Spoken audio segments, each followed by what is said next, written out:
There are moments in the forest where the silence doesn't feel natural. It feels intentional. In this investigation, we go beyond blurry sightings and shaky footage. This is about sound, structured, intelligent, and terrifying. We begin with the infamous Sierra sounds, recorded deep in the mountains in the 1970s. Experts say they carry vocal patterns beyond human ability. Linguists say they show signs of language. Then we'll bring you modern-day field encounters, thermal captures, parabolic mics, and real-time responses to recorded howls. Seasoned researchers like Russell and Stacy Brown Jr. know these forests. And what they've found suggests Bigfoot doesn't just exist. It communicates. This time, we're not just chasing it. We're listening. All right, let's see what we can uncover together about this elusive creature. What I, and many other researchers, analysts, and longtime field investigators believe is something that changes the conversation entirely. Bigfoot may not only exist, but it may have a language. Yes, a language. Not random whoops in the forest or vague growls echoing in the night. Not just eerie howls in the distance or unexplained knocks on trees.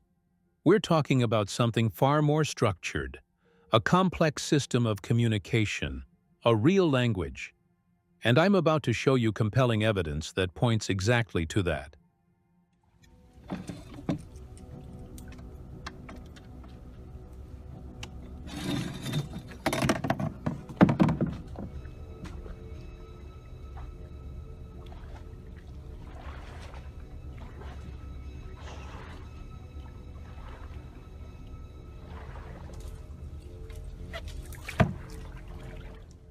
Now, these are bold claims that a creature still unrecognized by mainstream science not only roams the forests of North America, but communicates using a recognizable language, one that, by human definition, conveys specific meaning, patterns, and even intent. But here's the thing, there's a surprising amount of evidence to back this up. From verified field recordings to witness accounts of vocal mimicry, from linguistic analysis of repeated sound structures to patterns that defy randomness, it's not just noise, it's dialogue, it's repetition, it's something intelligent. And once you hear these sounds for yourself, once you study the cadence and patterns, you might start to feel the same way. Could it really be that a species like Bigfoot has developed its own form of communication, hidden from us, but ancient and instinctual to them? Here's a kraken. Hear that? By the end of this segment, the goal isn't to convince you blindly, it's to present the evidence clearly. Because if Bigfoot truly does communicate, if it has a voice of its own, then it's not just an animal anymore. It's something else. And maybe, just maybe, it's been trying to talk to us all along. Let's find out.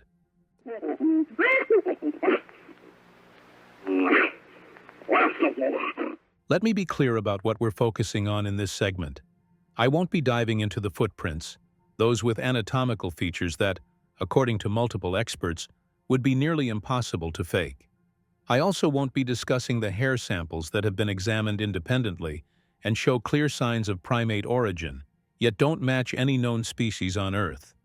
And we're not analyzing the infamous Bigfoot videos, some of which have been reviewed by zoologists, anthropologists, and wildlife biologists, and still haven't been conclusively debunked to this day.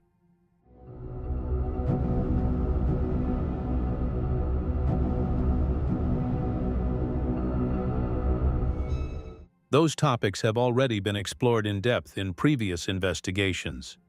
If you're curious, I encourage you to look into them separately. But for now, we're going to focus on something different, something often overlooked, and yet possibly more compelling than any footprint or blurry photo. We're talking about sound, a specific series of vocal recordings that strongly suggest non-human beings may be communicating using a structured, intelligent language. These recordings are known as the Sierra sounds.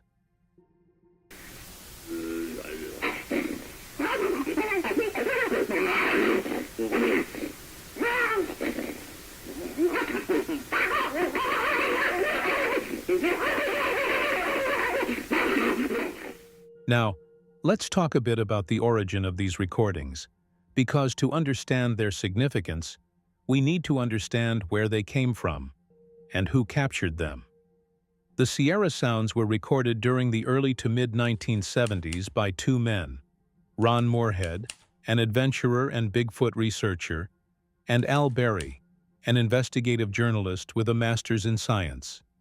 What's important to know is that Al Berry wasn't a believer. In fact, he was highly skeptical, not just of Bigfoot itself, but of the very idea that any meaningful audio could be captured of such a creature, even if it existed. But that skepticism didn't stop him from participating. Nor did it stop him from doing what few others had done, seeking out independent, expert verification of the recordings. After they were captured, Berry spent years consulting audio labs and acoustic professionals to verify whether the tapes were legitimate or some kind of hoax. He was open to being proven wrong, one way or another. The recordings themselves were captured in a deeply remote part of the Sierra Nevada mountains, far beyond where any ordinary hiker or prankster would travel. The nearest road was over 10 miles away, and even that was little more than a logging path. The elevation was high, the terrain was rugged, the site was private, known only to the men themselves.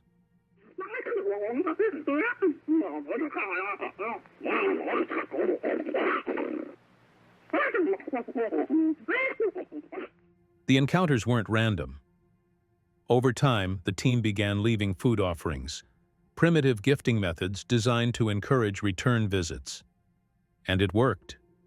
Over the course of several years, from 1971 to 1974, they experienced repeated visits and recorded hours of audio. What they captured is stunning. Not just single howls or isolated knocks, but full sequence of sounds, back and forth exchanges, high-pitched chirps, deep guttural growls, rhythmic, almost conversational patterns. In several segments, it sounds like a male and female voice interacting. If these were hoaxes, they were extremely elaborate, far beyond what anyone in the 1970s could realistically stage. And if they weren't, then we may have listened to something truly extraordinary.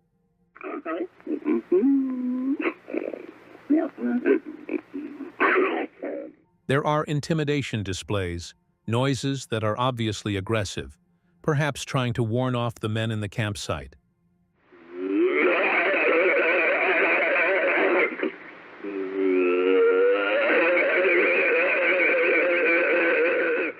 There are various whoops of the sort that no known animal makes in North America, and yet have been reported by many other people who claim to have encountered Sasquatch-like beings on the continent. And finally, there are various examples of very language-like chatter that's reminiscent of human conversation and yet decidedly non-human. So the next question skeptics love to ask is, if these sounds are so real, why don't researchers go out into the field and actually play them? Test them? Well, they have. Many times, and with surprising results. In this next segment, a team of seasoned field investigators is on a mission, not just to catch sight of Bigfoot, but to provoke some kind of audible response. A howl, a knock, a vocalization. Anything that proves something else is out there, listening. Dr. Mireya Mayer and Ronnie LeBlanc head to the eastern edge of a clearing deep in the woods. With them is a high-powered speaker system loaded with previously recorded Bigfoot howls, calls that Mireya has used in the past with remarkable success. Ronnie knows time is running short. The expedition has been dragging on, and results have been elusive. We need to try something new, he says. Early on, Mireya got a response using this same speaker system. I've got an idea to build on that. We're at the stage now where we're running out of time, so I think we need to try something new. Early on in this expedition, Mireya was able to get a response using the speaker system. Well, I got a plan to add to that, and maybe we can ambush a Bigfoot. I have an idea, if you're cool with it. I feel like you've been here the longest. They've probably been watching you since you got here. And here's where it gets interesting. Ronnie suggests they split up, strategically. "You've been here the longest," he tells Mireya. "If they're watching anyone, it's you. Plus, there's a long-standing history in Native American lore about female hunters being followed, or even kidnapped, by these beings. I think it's time we use that." The plan? Mireya sets up the speaker system alone in the middle of the clearing while Ronnie monitors from a distance. If Bigfoot is nearby and listening, they're hoping to get a reaction, a movement, a sound, maybe even an appearance. It's a bold move, but in the world of Bigfoot investigation, sometimes bold is the only way forward. Let's see what happens when they press play. And they're familiar with you. Plus, there's a lot of stories with the Native Americans that women have been kidnapped or been, sought after. So I think it's a good idea if we... With the plan set, Dr. Mireya Mayer prepares to walk into the clearing alone. Ronnie will remain at a vantage point nearby, thermal camera in hand, scanning the tree line for any sign of movement. If something is out there, watching, now would be the time to show itself. "I'll have the thermal going," Mireya says, trying to steady her nerves. "I'll scan and see if we can get anything to come out of the wood line." She hesitates for a moment. "It kind of feels like I'm the bait," she adds with a half smile, "but I'm cool with it." The vantage point, I can let you know if I hear something and maybe you can check that out. Yep, I'll have the thermal going and just kind of scanning and see if we can get anything to come out of the wood line. If you're cool with it. It feels a little bit like I'm bait, but I'm cool with it. Okay, cool. So let's go find that vantage point. It's not just about the speaker system anymore. There's a deeper layer here, psychological, maybe even primal. Mireya has been in this forest longer than anyone else on the team. And in the wild, familiarity matters. She's seen it with apes and gorillas. The more time you spend in their space, the more they learn to tolerate your presence, or take interest in it. "I can't shake the feeling that I'm being used as bait because I'm a woman," Mireya says bluntly. "There are stories, ancient ones, Native American legends, of Bigfoot being drawn to women, sometimes even kidnapping them." There could be some credence to the fact that I've been here longer, and so a Bigfoot would be more accustomed to me. I've certainly seen this in the wild with apes. The longer that you're around, the more accepting they are of your presence. But I can't escape the feeling that actually I'm being used as bait because I'm a woman. Ronnie mentioned stories of Bigfoots being more interested in women, sometimes even kidnapping them. Ronnie believes it too. "Sasquatch has probably been watching her from the start," he says. "She's familiar now. That could be what draws them in." So under the cloak of night, Mireya steps into the open. She's armed with a speaker, a thermal camera, and a growing sense that something is watching. The question is, will it finally show itself? Sasquatch has been probably watching her from the get-go, so she's familiar to them. And so having her out in the field like this, I think is a great idea, hopefully to draw them out.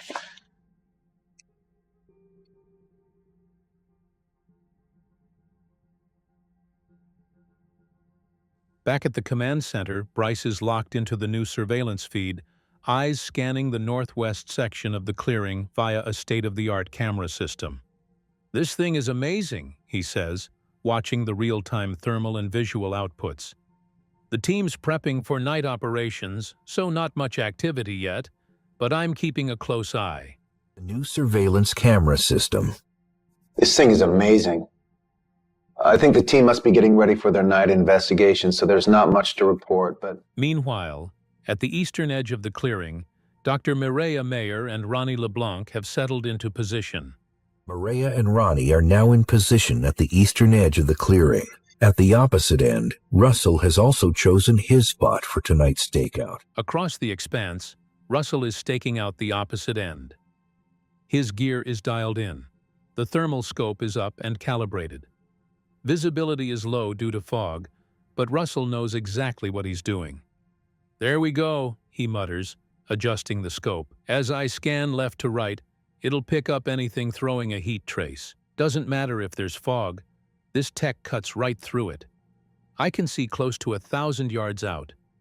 If anything warm-blooded moves out there, we'll know. It's going to tell me if there's something out there putting out a heat trace. See how clear that is? There's a lot of fog in this clearing. The trap is set. The team holds their positions. And now, they wait. At Mireya's cue, the eerie call is played through the high-powered speaker. The forest responds with nothing. Dead silence. No rustling leaves. No bird chatter. Even the frogs pause. The tension builds in the stillness. Mireya plays the howl again. The same heavy, ominous quiet hangs in the air.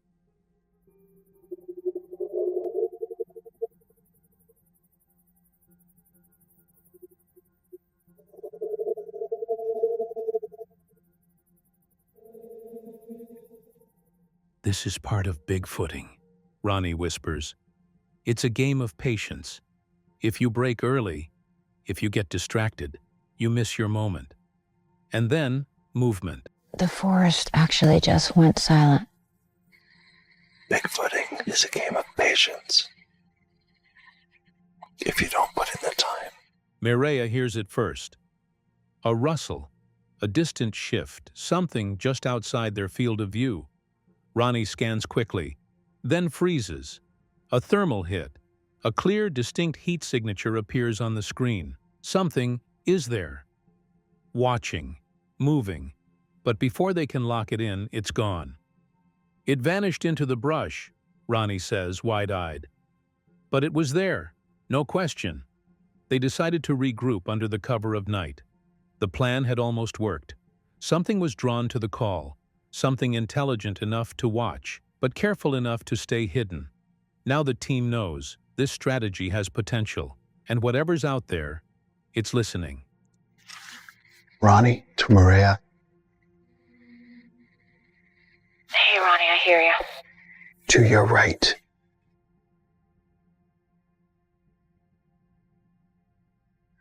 Just as Mireya stepped away from her position and Ronnie agreed to regroup, Russell, still locked into his thermal scope, caught something. A large figure appeared on his screen, radiating a strong heat signature. It wasn't small, and it wasn't standing still. This thing was moving, deliberately, powerfully, just along the edge of the clearing. While the others repositioned, Russell held steady, his experience guiding him. He didn't chase, he didn't speak, he watched, patiently. Because in Bigfooting, patience often pays off. And in that moment, Russell knew, whatever it was, it had finally stepped into view. The hunt wasn't over. It was just beginning. Before we dive into the technical evidence behind the Sierra sounds, let's step into the present. Let's look at the modern-day encounters, because the mystery didn't end in the 1970s. In fact, it's only getting stranger. Meet Russell again. An experienced tracker, retired U.S. Army, an outdoorsman, and longtime Sasquatch researcher. He spent years in the field, chasing shadows most wouldn't dare follow. And this time, his target has led him deep into unfamiliar terrain. But Russell believes he's close. He finds a perfect vantage point overlooking a wide clearing, ideal for observation.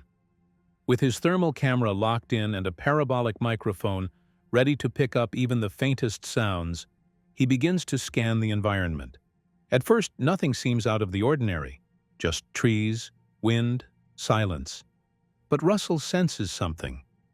He's convinced whatever he's been tracking is playing games with him. That way. Get the parabolic set up. I'm going to turn on the thermal. Start scanning. I feel like whatever I've been tracking is sort of toying with me. But at this point, I'm now one step ahead of it because I've set up trail cams, and here... Still, Russell feels like he has the upper hand. He's planted trail cams throughout the area. His parabolic mic is active. He thinks he has a tactical advantage. But Bigfoot isn't just some oversized animal. It's elusive, intelligent, and, as Russell would soon realize, ahead of him. Then, a sound. I've been doing this for a lot of years. And so far in Washington, I've heard some strange sounds I've never heard in my life. Hearing or seeing anything? Not seeing anything yet.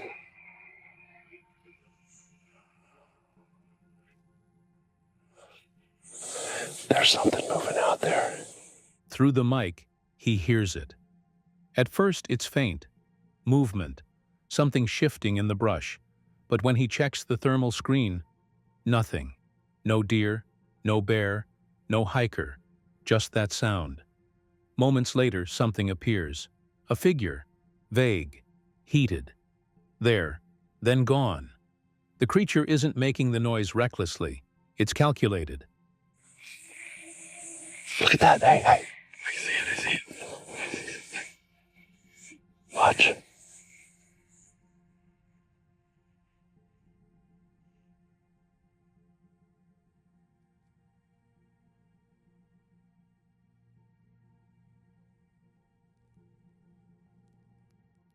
Suddenly, a new sound comes through. A distinct knock, but not from wood. It sounds like it was made by mouth, a strange clicking pattern, unnatural and deliberate. Here's what's interesting. Russell heard this exact pattern several days earlier, and now it's back. The analysis team believes it might be a form of communication, a language, short-range signals exchanged between more than one creature. If so, we're not just hearing a sound, we're listening to a conversation.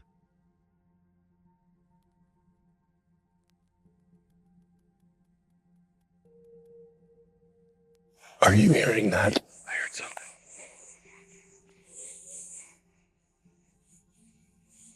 Listen.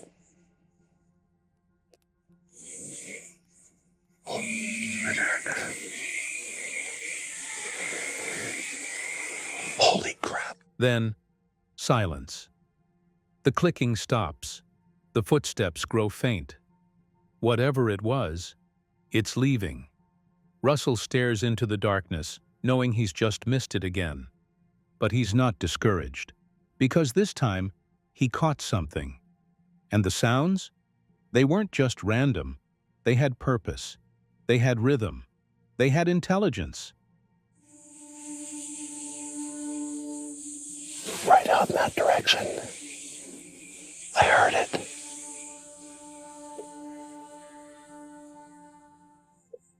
No. You gotta be kidding me. Suddenly the clicking stopped, and I can still hear movement down below me. And I don't know how far it is away from me, but at this distance, any variation or movement from that parabolic mic to the left or right. A man recounts a night he shared with his father, one that would change everything. A night that took him from casual curiosity to devoted researcher. His name is Stacy Brown Jr., and he's from Crawfordville, Florida. What happened to him turned a family moment into a lifelong mission. Stacy grew up in a small rural town where the woods weren't just a backdrop, they were a way of life. His dad had always been into the unexplained, UFOs, Bigfoot, the kind of mysteries that fuel late-night talks and weekend adventures. And as a kid, Stacy followed his father's lead. They'd venture into the forests near their home, searching for signs of Bigfoot, never quite sure if it was real, but always hoping. My dad was really interested in like UFOs and Bigfoot and all that. I would go into the woods across the street from my house and we would be Bigfoot hunting. And that really kind of started it for me. I guess being from a very rural town, I felt that gave me an advantage versus somebody who's, from the city and they may only get out to the woods possibly 10 days a year. I literally lived in the woods. And so I felt my knowledge of, wildlife and just how the forest works really was going to help me along in my journey. That foundation set the stage for what would become a pivotal moment years later. It was Tuesday, May 8, 2012, when Stacy got a call from his dad around lunchtime. "Want to go Bigfooting tonight?" he asked. His dad had just sold his boat to buy a thermal camera and was eager to test it out. So they packed up and headed to Torreya State Park, deep in the Florida wilderness. Tuesday, May 8th, 2012, my dad called me around lunchtime and asked me if I wanted to go Bigfooting that night. He had sold his boat so he could buy a thermal camera, and he wanted to get back into it. So we headed to Torreya State Park. We walked about a mile and a half down to the Rock Creek campsite. They hiked about a mile and a half to the Rock Creek campsite. As the night grew darker, around 11 or 12, the knocks began. At first, Stacy's dad brushed it off. "It's just the wind," he said. But then it happened again, closer this time. "They're coming in," Stacy warned. A third sound followed, a grunt and a knock. That's when they knew something was out there. Around 11, 12 o'clock, we started hearing knocks. My dad was super skeptical, so he was like, "Yeah, it's just the wind blowing the branches and stuff like that." And then it happened again, and they were closer. And I was like, "Hey, dude, they're coming in. We need to get ready." He goes, "All right, if it happens again, we'll go out." And then right as he got done saying that, it was like a grunt and a knock. It was like a... They stepped onto the trail, listening intently. The woods answered with something running, first to the right, then to the left. And then Stacy's dad looked up into the trees. "I see something," he whispered. He thought it was two raccoons fighting. But whatever it was, it moved. It crossed a gap with speed and purpose. So we're walking down the trail, and we would hear something running on our right, and then we would hear something running on our left. And then Dad looked up at the tree, and he's like, "Oh, I see something." He was convinced it was two raccoons, and they were like fighting or squabbling. But then it takes off and crosses this gap. Now, mind you, I don't see what he's seeing. The camera cut out. Stacy's dad, an ex-Army Ranger, suddenly panicked. "Get your gun," he said. That was the moment Stacy knew it was real. His father, the man who had always been calm and composed, was scared. And that shook him more than the encounter itself. When they made it back to the truck, his dad showed him the thermal footage. "We found Bigfoot," Stacy said. "You want to leave now?" His dad handed him the camera and said, "You can go back down there. I'll wait here in the truck." And so that's what made it like 10 times worse for me, because this person my whole life, you've put on this pedestal, you're safe around, and you can see him in a panic. So even though I was like 27 or so at the time, it really still kind of shook me. When we got in the truck and he showed me the footage, I was like... Neither of them went back. They sent the footage to several researchers, but one reply stood out. Cliff Barackman. He asked to investigate the case, and what he confirmed validated everything they experienced. Stacy's dad didn't believe in Bigfoot. He just wanted to hang out with his son. But they ended up capturing something that would impact the entire Bigfoot community.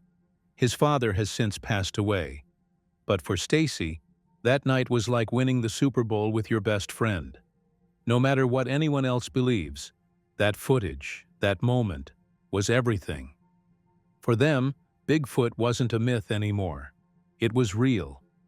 He didn't believe these things were real at all. He thought it was cool, but he didn't, think in a million years that we would come across something that ended up being so important. My dad's passed away since then, but it was like winning the Super Bowl with your best friend. Even if nobody else believed it, it was proof to me and my dad. So we've just heard from Stacy Brown Jr., a man whose experience with his father led to one of the most compelling pieces of Bigfoot thermal footage ever captured. His story isn't just captivating. It's been widely respected among researchers, analysts, and skeptics alike for one major reason: the credibility of the evidence.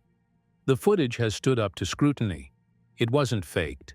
It wasn't blurred or conveniently vague. It was clear, structured, and emotionally raw. That moment turned a family outing into something extraordinary. And Stacy's testimony only strengthens the case for what so many have believed for decades. Bigfoot is real.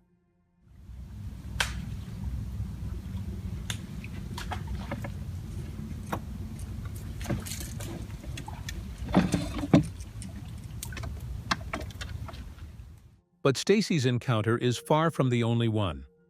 Thousands of people around the world have reported terrifying encounters, strange vocalizations in the night, distant whooping sounds, knocking, clicking, even full-blown howls echoing through dense forests. And while sightings can be debated, the sounds? They're harder to dismiss.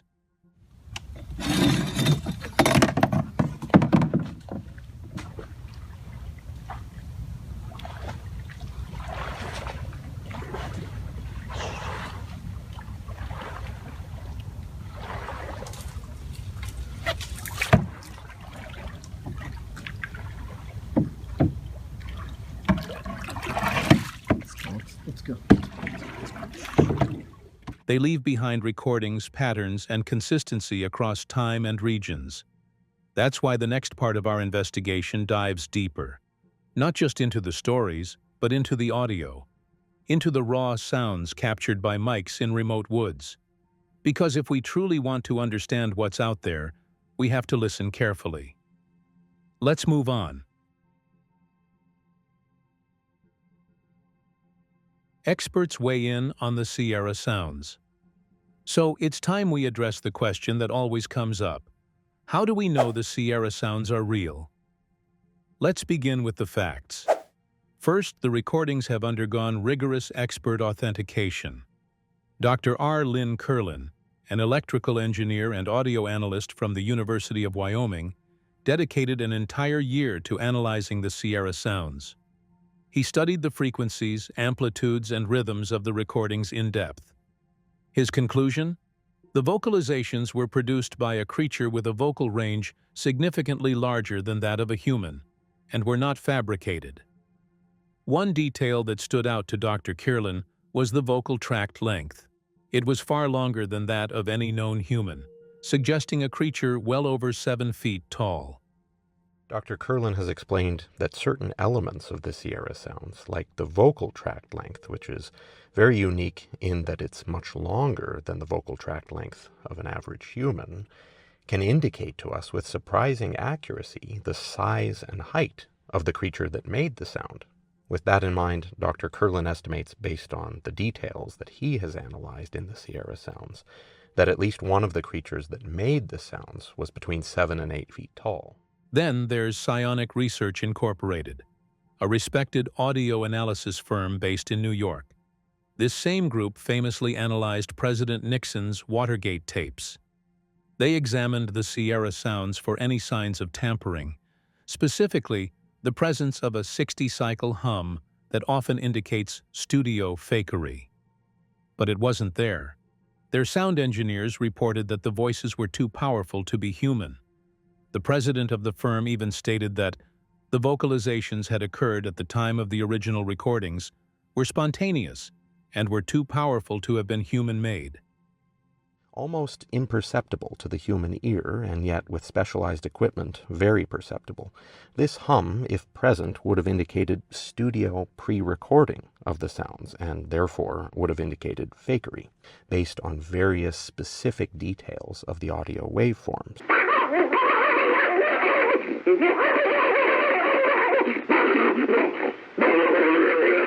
In fact, the president of Psionic Research, I.E. Teeble, said, quote, Enter Scott Nelson, a retired U.S. Navy cryptologic linguist with over 30 years of experience in decoding complex encrypted languages.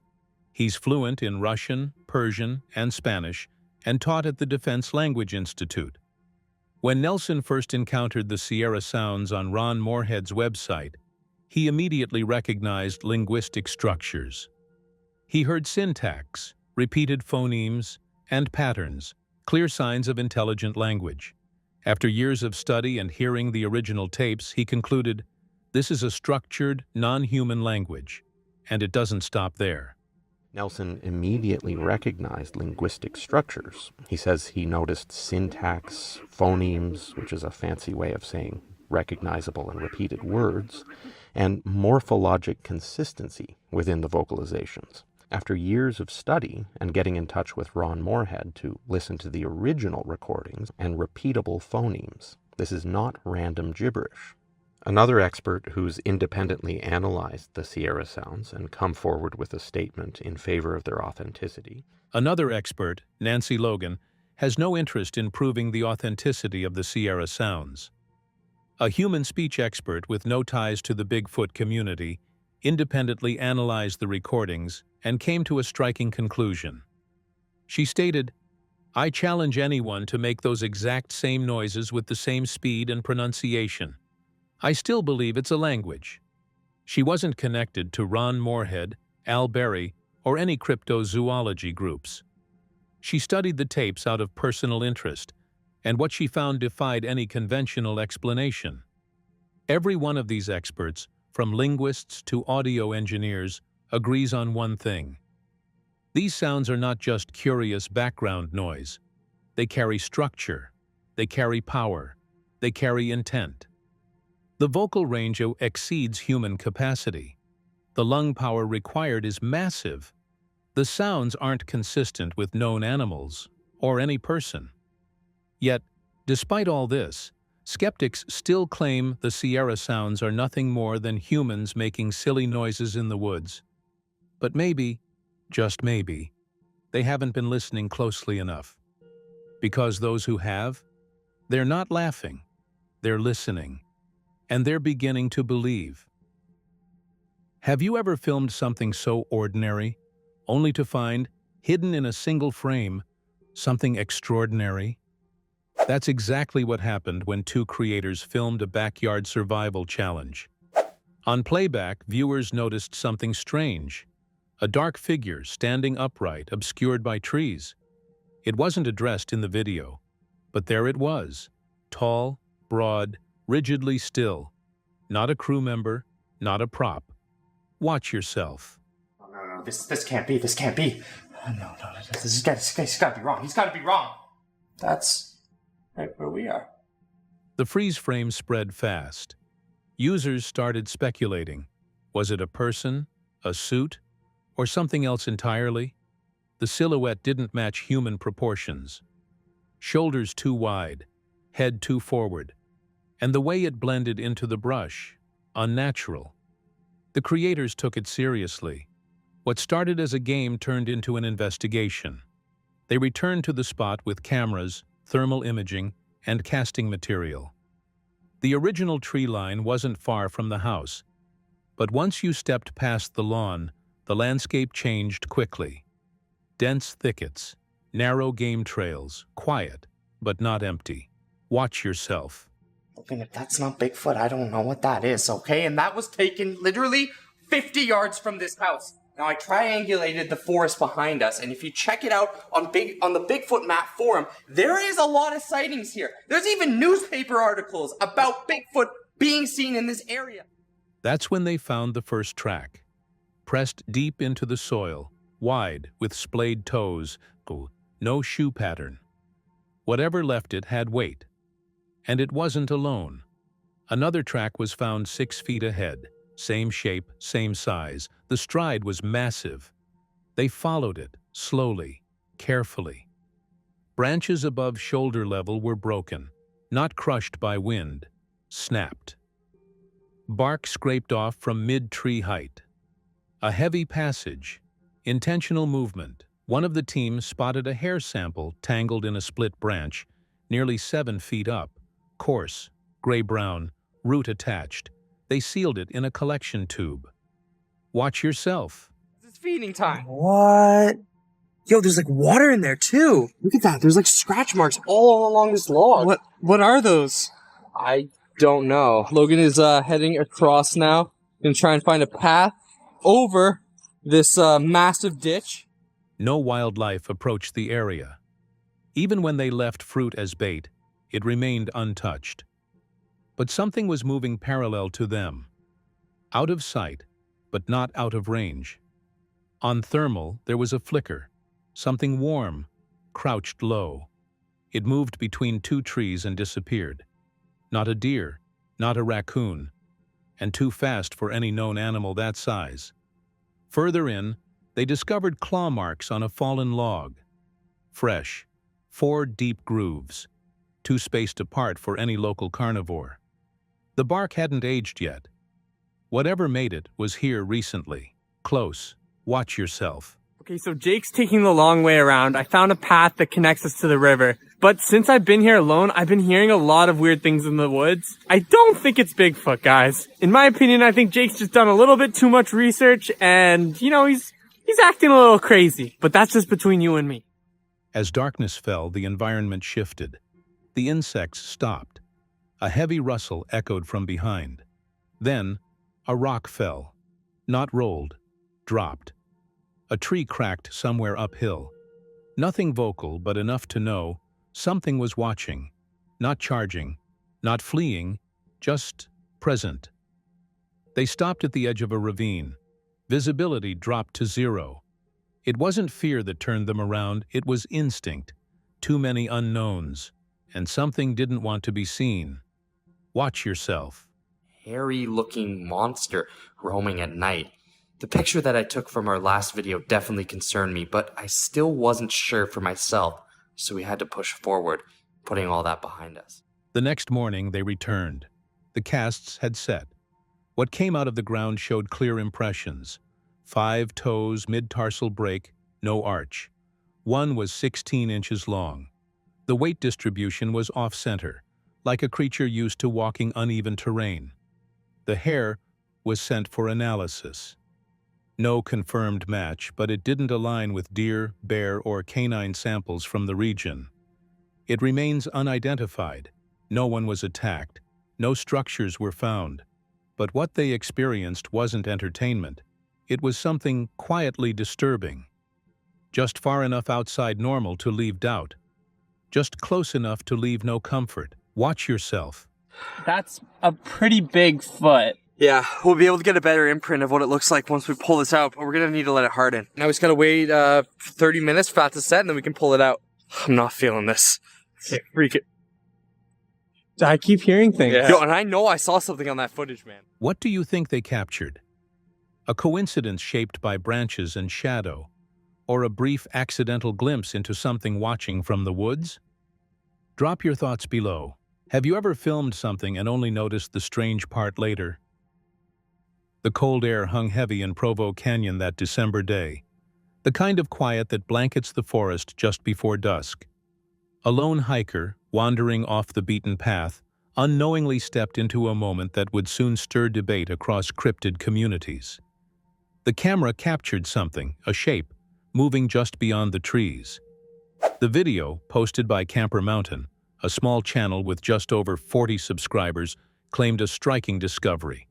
A Bigfoot sighting off-trail, dated December 2nd, 2012. This is most likely the same Bigfoot spotted a month ago in Provo Canyon, the uploader noted simply, leaving the question open for viewers to decide. Watch yourself as the footage shows a shadowy figure, tall and broad, moving deliberately through thick undergrowth.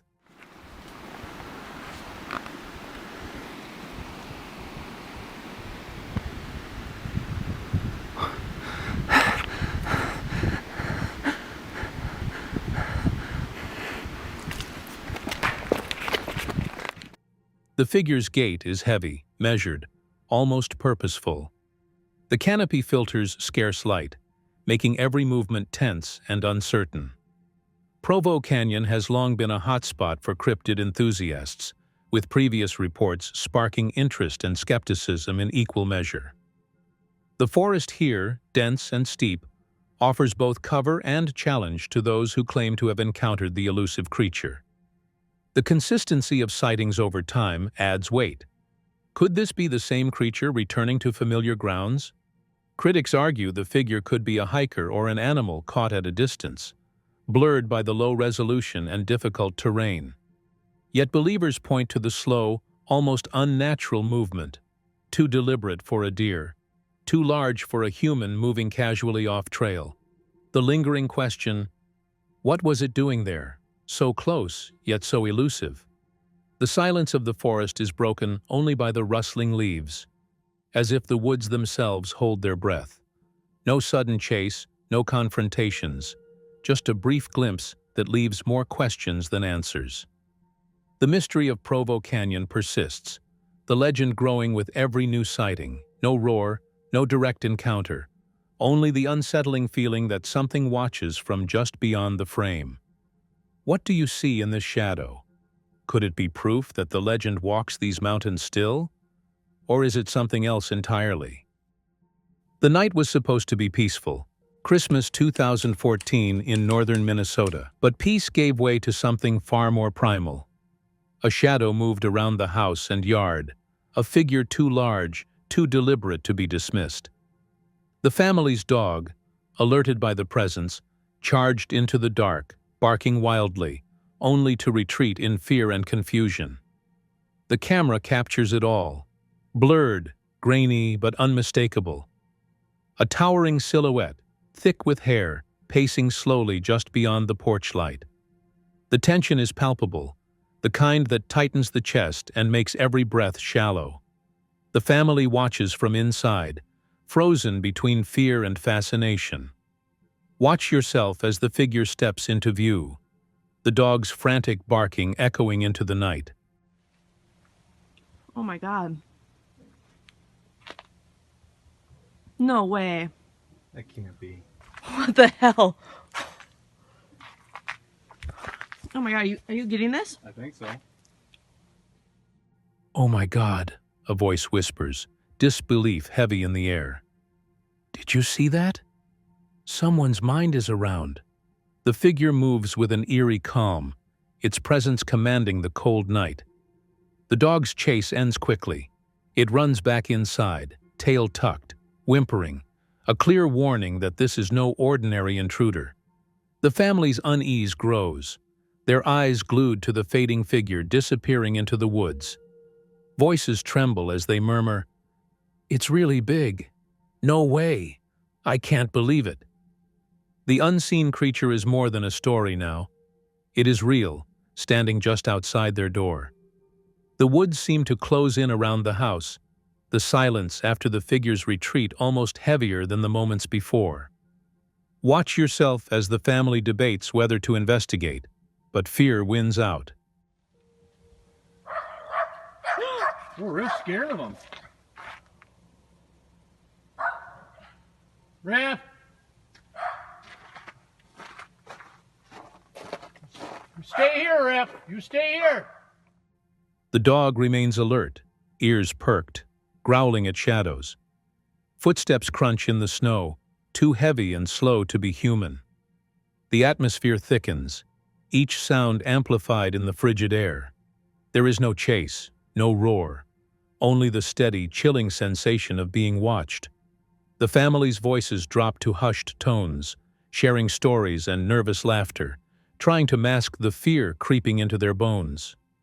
"We're really scared of them," one admits, breaking the fragile calm. Watch yourself as sounds grow closer again. Soft thuds and low growls barely audible. Oh my God.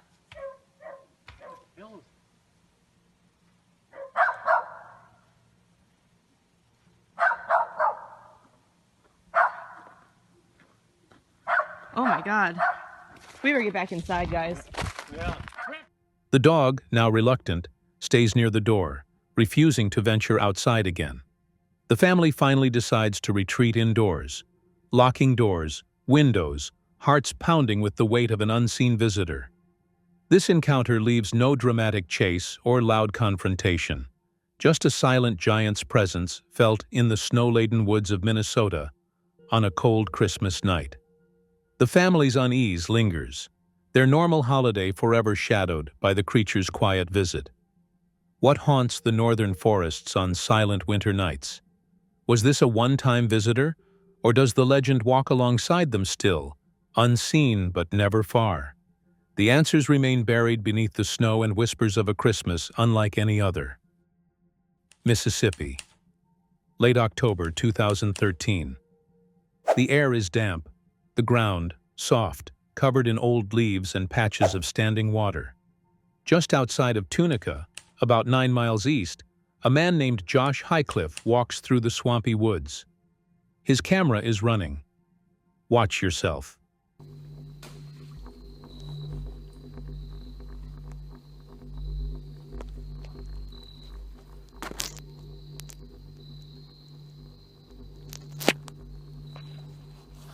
Between the trees, a figure crouches low near the base of a dead trunk. It's easy to miss. Dark, still, blending into the backgrounds. But then it moves. It reaches up and starts pulling bark off the tree. Big pieces, ripped off with strength. The motions are careful, not rushed. Josh stays silent. The camera doesn't zoom, it's a wide shot. The figure doesn't seem to notice it's being watched. The shape looks large, broad shoulders, thick arms, covered in dark hair from head to toe. It stands in a shallow swamp, a few feet below where Josh is filming from. The distance makes it hard to guess height, but even crouched, it looks big. It tears off another strip of bark, exposing the wood underneath. This isn't random. It could be looking for food, bugs, larvae, just like other sightings describe. Watch yourself.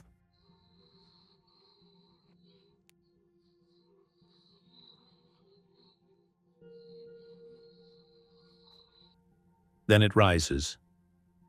Fully upright. That's when it becomes clear. This is tall. Much taller than expected. The upper body stretches up. The arms hang low. No sign of clothing. Just a solid, natural shape.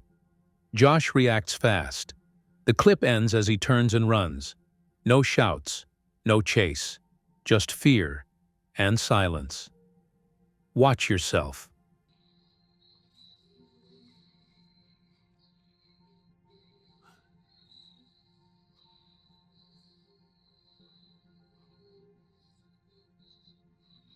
Later, Josh uploaded the video online, hoping someone could tell him what he saw. It didn't take long for the footage to spread. Most people called it a skunk ape, the southern version of Bigfoot, often seen in swampy areas across Mississippi and Florida. Skeptics said it could be a person in costume. Others said maybe a bear, but the way it stood, the way it moved, it didn't match either theory. And who would wear a suit like that, alone, in water, with no one else around? Watch yourself. What sets this video apart is how steady it is. No shaky camera, no fast cuts. Just a man filming quietly from a hill, watching something strange tear at a tree. And the creature never looks up. It never checks its surroundings. That calm focus, that's not easy to fake.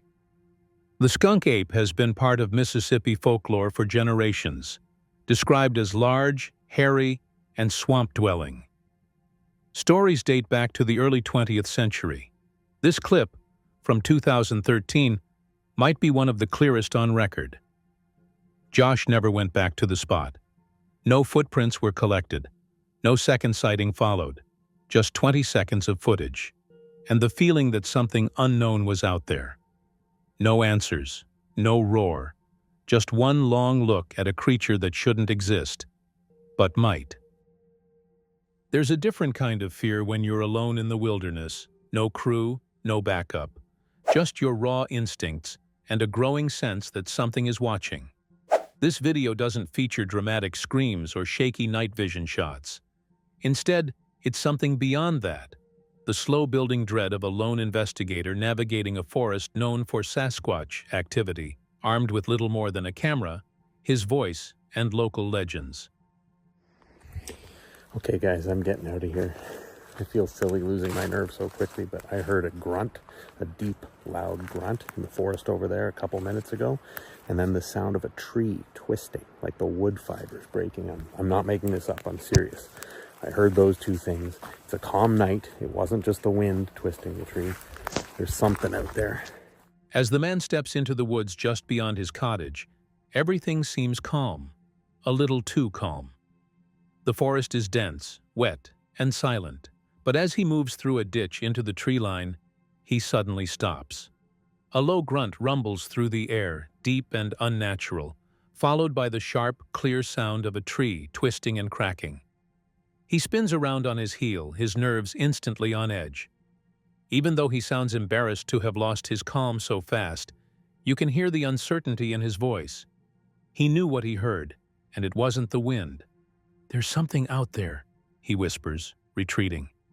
And just like that, the investigation becomes something else entirely. The deeper he pushes, the more the forest seems to close in.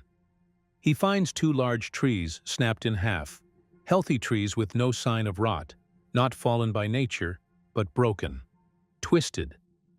And nearby, a suspicious trail moves around through the brush, wide and seems like freshly worn. In the dirt, an impression, deep, fresh, perhaps a print? He can't be sure, but everything feels wrong. Still, he pushes forward.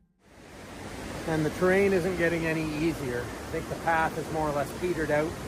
This is well beyond where people usually go, I think, at least at this time of year when the river's so high. So I'm going to try to make it a bit further, but I thought I might as well attempt to imitate a Sasquatch howl here first. Now miles from any trail and nearly waist-deep in river water, he stops to do something bold. He attempts an Ohio-style Sasquatch howl. It's clumsy, unsure, but immediately afterward, something shifts in the air. Above the roar of the water, a huge bird flies into the sky, startling him. He's spooked, but more than that, he's being surrounded. The terrain now seems to actively sabotage him. He slips, nearly tumbles into the river. Then comes a sound. Faint, high above him. A bird call, only something different. Not any bird he knows. Something's up there, watching from the bluff. He doesn't know it yet, but this won't be the last time he hears it. He climbs higher, struggling through mud and deadfall, trying to get over the feeling of presence. The elder he spoke with earlier mentioned this hill specifically, said it was a place of activity. And now the calls come again, this time quiet, strange, animal-like, but not quite real. He finally says what he has been thinking, that he seems he is being watched. He seems breathless, staring up at the dark ridgeline. There's no proof, just instinct. But sometimes, instinct can be all you need. Right up there, something moving in that little opening in the trees. It just like filled the gap for a moment. As twilight settles and a cold mist rises off the river, he sees it, a slight flicker of black, a movement between the trees just above the bluff. It's gone in a second. He curses softly as his camera wasn't rolling. And even if it had been, would it have caught anything? It's the moment every cryptid hunter knows all too well, the split-second flash that haunts you more than any footage ever could. As it was just a flash movement, nothing definitive. But then he hears it, a loud thud in the far distance. Not a gunshot, not a branch, a thump, like something huge fell, or maybe landed. There's no wind, no people, no machinery for miles, just that sound. One, heavy, deliberate. As he begins the long trek back in the dark, soaking wet and exhausted, he can't shake the feeling. "I should be looking back," he mutters. And so he does, time and time again. The rational part of his brain tells him there's nothing there, but instinct doesn't care. Because somewhere, just beyond the trees, something could still be watching. So, what have we really uncovered? Recordings verified by top audio labs. Thermal footage captured in real time. Linguistic patterns that baffle experts. And sounds, too deliberate, too structured, too intelligent to be dismissed as noise. If Bigfoot is real, and more than that, if it has a language, then we're not dealing with a legend hiding in the woods. We're dealing with something that thinks, observes, adapts, and possibly even studies us. It watches from the shadows. It listens when we speak. And maybe, just maybe, it's been trying to communicate all along. The question is, are we ready to understand it? Because the deeper we go into this mystery, the clearer it becomes. Bigfoot isn't just a creature to be found. It's a mind. waiting to be heard.